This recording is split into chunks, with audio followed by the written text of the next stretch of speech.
Sa poll sa CCTV ng Barangay 703 sa Maynila, ang pagtawid ng ilang pedestrian sa panulukan ng Remedios Street at Taft Avenue pasado alas 7 ng umaga kanina. Tila napapahinto naman ang dalawa sa kanila dahil sa mga dumaraang motorista. Nang halos nasa gitna na, dumating ang humaharurot na motorsiklo at natumbok ang dalawa. Sa lakas ng impact, tumilapon sila. Sa gawing ito naman, kita sa CCTV ng Barangay 692 ang mabilis na pagdating ng motorsiklo sa may intersection. Hindi kita ang pagsalpok ng rider dahil nahaharangan ng poste, pero kita na may tumalsik na bagay pakabilang lane. Sa dashcam footage naman ng isang motorista, rinig ang pagharurot ng motorsiklo na nag-overtake sa kanya. Hanggang bumulaga na lang ang dalawang nakabulagta sa kalsada matapos masalpok ng rider. Nagliyab din ang motorsiklo. Isa sa mga unang rumisponde ang barangay expo ng barangay 692 na si Jackson Ong. Biglang may marurot po ng motor, ang bilis. Bigla lang biglang may sumemplang yung motor, tumalsik po yung driver ng sasakyan, ng jeep, ng motor. Umasadsad po yung motor.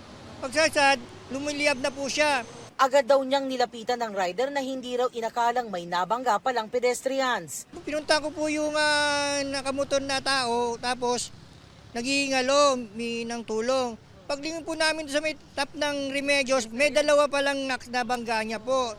Dumating naman agad ang mga taga-MDRRMO at isinugod sa ospital ang mga sugatan. Mabilis din dumating ang mga taga-BFP para apulahin ang nagliliyab na motorsiklo. Sa report ng Manila Police District, nasawi ang isang babaeng pedestrian. Sugatan ng isa pang babaeng pedestrian at ang rider na taga Parañaque. Dinala sila sa magkahiwalay na ospital. Patuloy ang investigasyon. Para sa GMA Integrated News, ako si Jamie Santos, ang inyong saksi. Hindi po natin siya, ang sinasabi lang tulungan siya, yung rider. Oo, kasi umuuli.